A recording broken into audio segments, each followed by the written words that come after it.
सभी को राधे श्याम। आज हम 5वें अध्याय की ओर अग्रसर होंगे और संख्या योग और कर्म योग की श्रेष्ठता के संबंध में अर्जुन ने जो प्रश्न पूछे भगवान से, आज हम उसके बारे में चर्चा करेंगे। तो अर्जुन कहते हैं, हे कृष्ण, आप कर्मों के संन्यास की और फिर कर्म योग की प्रशंसा करते हैं। इधर तो आप कर्मों से संन्यास लेने को कहते हैं और इधर आप कर्म योग की प्रशंसा करते हैं कि कर्म योग भी करो और कर्मों से संन्यास भी करो। इसलिए इन दोनों में से जो एक मेरे लिए भली भांति निश्चित कल्याणकारक साधन हो उसको आप कहिए। श्री भगवान कहते हैं, इस प्रकार अर्जुन के पूछने पर श्री भगवान बोले, हे अर्जुन, कर्म संन्यास और कर्म योग ये दोनों ही परम कल्याण को करने वाले हैं, परंतु उन दोनों में से भी कर्म संन्यास से कर्म योग साधन में सुगम होने में श्रेष्ठ है। अब पहले आप कर्म संन्यास क्या है और कर्म योग क्या है उसको समझिए। कर्म संन्यास जो है वो है मन, इंद्रिय और शरीर के द्वारा होने वाले संपूर्ण कर्मों में कर्तापन नहीं होना। हम जो भी मन से, इंद्रियों से, मतलब अपने हाथ पैर और आँख मुंह नाक कान इन सब से और इस शरीर से जो भी हम काम कर रहे हैं, ये हम मान लें कि वो काम हम नहीं कर रहे हैं, प्रकृति कर रही है और प्रकृति स्वयं भगवान की है, यानी कि कर्ता हम नहीं, कर्ता वो है। ये अगर हम मान के कर्म करें तो ये कर्म संन्यास कहा गया है। क्योंकि ये जो इंद्रियां हैं, ये शरीर है, ये मन है, ये किसके द्वारा निर्मित है? ये सब और सब कुछ प्रकृति के द्वारा निर्मित है। एक ना एक दिन ये प्रकृति में ही विलीन हो जाना है। और प्रकृति किसकी है? भगवान की। तो ये सारा कर्म कौन कर रहा है? भगवान ही प्रकृति के को अपने वश में करके, हमारा शरीर बना करके, हमारा मन इंद्रिय बना करके भगवान ही सारे कर्मों को कर रहे हैं, वे ही करता हैं। ये जान लेना हमारे लिए कर्म संन्यास है। अब कर्म योग क्या है? कर्म योग है समत्व बुद्धि से भगवत अर्थ कर्मों को करना, यानी कि हमारी जो मन बुद्धि है, जो हमारा मन कहता है वो समत्वता बुद्धि रखे, सम रखे, यानी समानता रखे, दुख में भी समान रहे, सुख में भी समान रहे। दुख आने पे ज़्यादा शोक ना करे, सुख आने पे ज़्यादा हर्ष उल्लासित ना हो, ऐसे समानता जो रखे, यही सम बुद्धि रहता है। इसको रखते हुए, इसी समानता बुद्धि को रखते हुए भगवत अर्थ कर्मों को करना। हम कर्म कर रहे हैं, लेकिन वो जो फल हमें मिलेगा उसका हम सर्वथा त्याग करेंगे। उसको हम कभी भी उसके लिए लालसा नहीं रखेंगे कि हमने ये कर्म किया इसके लिए हमें अच्छा फल मिलना चाहिए, हमने ये कर्म किया इसका बुरा फल तो नहीं मिलेगा हमें। कर्म करो, फल आप ये ना सोचो कि क्या नाम से आपको अच्छा मिलेगा बुरा मिलेगा, ये नहीं सोचना है आपको, ये कदापि नहीं सोचना है आपको कि हमें फल अच्छा मिलेगा या बुरा मिलेगा। आपका काम है केवल और केवल कर्मों को करना। क्यों? क्योंकि ये भगवत अर्थ कर्म है, भगवान की इच्छा से कर्म हो रहा है, भगवान करवा रहे हैं तो हम कर रहे हैं।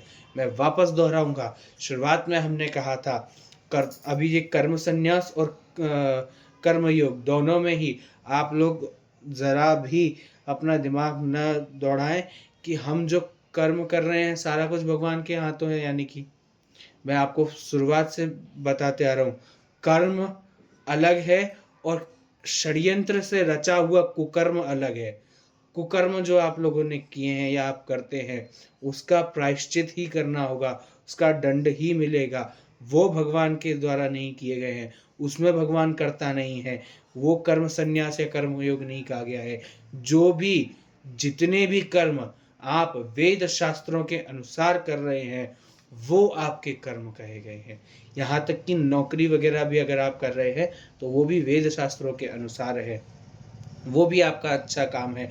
लेकिन उसमें भी अगर आप मक्कारी कर रहे हैं, झूठ बोल रहे हैं और किसी के साथ छल कपट कर रहे हैं, तो वो भी आपका कुकर्म ही कहलाएगा, वो कर्म नहीं कहलाएगा, वो भगवत प्रीति अर्थ नहीं कहा जाएगा, वो कर्म संन्यास नहीं होगा, ना ही वो कर्म योग होगा। ये जो कर्म हम कर रहे हैं, नौकरी भी करने जा रहे हैं, गृहस्थ जीवन का पालन कर रहे हैं, सन्यासी संन्यास लेके भ्रमण कर रहे हैं, जो भी हम कर्म कर रहे हैं, ये भगवत प्राप्ति अनुसार या भगवत इच्छा के अनुसार या भगवान हमसे करवा रहे हैं। उन्होंने हमारे सामने एक कर्म ला के खड़ा किया है, उसको हमें करके ही आगे बढ़ना है। तो वो कर्म करना यानी कि भगवत अर्थ रूपी कर्मों को करना, ये कर्म योग कहा गया है। हम जो कर्म कर रहे हैं ये भगवान का कर्म कर रहे हैं, ये हो गया कर्म योग। और जो करवा रहे हैं वो भगवान करवा रहे हैं, ये हो गया कर्म संन्यास। भगवान का कर्म कर रहे हैं, ये है कर्म योग। भगवान कर्म कर रहे हैं, भगवान का और भगवान खुद कर रहे हैं। या तो हम भगवान का काम कर रहे हैं तो ये कर्म योग हो गया, या भगवान स्वयं ही ये काम करवा रहे हैं हमसे, ये कर्म संन्यास हो गया। थोड़ा सा महीन इसमें पर्दा है दोनों के बीच में, दोनों का अर्थ एक ही है, कर्म योग और कर्म संन्यास का। लेकिन फिर भी भगवान कह रहे हैं कर्म संन्यास से कर्म योग साधन में सुगम है, कर्म संन्यास से कर्म योग सुगम है। क्यों? कर्म संन्यास में क्या होता है कि जो कर रहे हैं भगवान कर रहे हैं, हम तो कुछ नहीं कर रहे, भगवान को कर्ता मान लेना, ये कर्म संन्यास है। इसमें कभी कभी दोष बुद्धि आ जाती है। कभी कभी हम इसको हर समय ये नहीं मान सकते कि हाँ हम ये जो काम कर रहे हैं ये प्रकृति के द्वारा हो रहा है और ये हमारे भगवान करवा रहे हैं, ये भगवान ही कर रहे हैं, यही करता है, हम तो कुछ नहीं है। ऐसा आप हर समय नहीं सोच सकते। आप अपना कर्म करने पे ध्यान देंगे। कर्म करने से पहले, कर्म करने के बाद और कर्म के मध्य में आप ये सोच लेंगे ये तो भगवान का कर्म कर रहे हैं हम, तो ये कर्म योग है। ये कर्म योग ज़्यादा साधन में सुगम है। हर समय आप कर्म करते करते ये नहीं सोच सकते कि ये करता मैं नहीं, करता भगवान है। आप कर्म संन्यास में कर सकते हैं, लेकिन इतना सुगम नहीं है, इतना सरल नहीं है। आप हर समय ये नहीं सोच सकते कि मैं करता नहीं हूँ, करता भगवान है। आप हर समय ये नहीं सोच सकते। लेकिन हाँ, कर्म योग में क्या है, आप कर्म करते जाओ, सारा काम करो। सारा आपने काम किया, कर्म के स्टार्टिंग में, कर्म के अंत में, कर्म के बीच में आपने ये सोच लिया ये तो भगवान का कर्म है, हमारा क्या है। स्त्री पुत्र कुटुंब आदि परिवार का पालन पोषण करना, ये सब कुछ आप समझ लें कि केवल और केवल भगवत प्रीति अर्थ, भगवत जो भगवान जो चाहते हैं, भगवत अर्थ जो है, उसके कारण हम ये कर्म कर रहे हैं। भगवान को यही स्वीकार है। भगवान ने मुझे गृहस्थ में डाला है तो केवल और केवल अपने जनों की सेवा करने के लिए। ये जो माता है, ये जो पिता है, ये जो पत्नी है, ये जो बच्चे हैं, ये जो परिवारजन है, इनको अंदर से मोह नहीं होना चाहिए, लेकिन स्नेह करना है। क्यों? क्योंकि ये भी भगवत अर्थ है, ये भी भगवान के लोग हैं, भगवान के जन हैं। इनकी सेवा करना हमारा परम कर्तव्य है। क्यों? क्योंकि भगवान ने आपको इसलिए इस जन्म में, इस समय आपको इन लोगों के बीच में रखा है, ये गृहस्थ आश्रम के बीच में रखा है, ताकि आप इनकी सेवा करें। भगवान की यही इच्छा है, आप इनकी सेवा करें। आप कमाने जाते हैं इन लोगों का पालन पोषण करने के लिए। क्यों? क्योंकि ये भगवान की इच्छा है कि आप इनका भरण पोषण करें, आप भगवत अर्थ करें। भगवत अर्थ रूपी सारे कर्मों को करना, ये कर्म योग है। आपको ये करना होगा। जब तक भगवान आपको अपने कर्म बंधनों से मुक्त नहीं कर देते, तब तक आपको उनकी स्वेच्छा के अनुसार कर्म करते रहना होगा। इसीलिए भगवान कह रहे हैं कि कर्म संन्यास में आप हर वक्त ये नहीं सोच सकते कि ये जो करता है मैं नहीं, करता भगवान है। आप हर वक्त ये नहीं सोच सकते। लेकिन हाँ, कर्म करने के पश्चात आप ये बोल रहे हैं ये जो कार्य किया है मैंने, ये मेरा थोड़ी है, ये तो भगवान का कर्म है। ये थोड़ा सुगम है। इसलिए भगवान ने बोला है कर्म संन्यास से कर्म योग थोड़ा ज़्यादा सुगम है। ठीक है, तो हम जो भी कर्म करें उसको भगवान को निवेदित करें। अंत में ये बोल दे कि ये जो कर्म किया है ये आपकी इच्छा से किया है भगवान, आपका ही तो कर्म है भगवान, आप ही तो करवा रहे हैं, आप ही करता है। अभी हमने पिछले शायद दूसरे तीसरे वीडियो, इससे पिछले में हमने पढ़ा था भगवान क्या बोल रहे हैं, यज्ञ जो होता है, यज्ञ की चेष्टा हमारे हृदय में उत्पन्न कराने वाले भी भगवान हैं। मेरे भीतर जो ये चेष्टा उत्पन्न हुई वो भी भगवान है। यज्ञ की सामग्री जो इकट्ठा हुई वो भी भगवान है। ये जो मैंने सामग्री लेके हवन में आहुति दी, ये क्रिया भी भगवान है।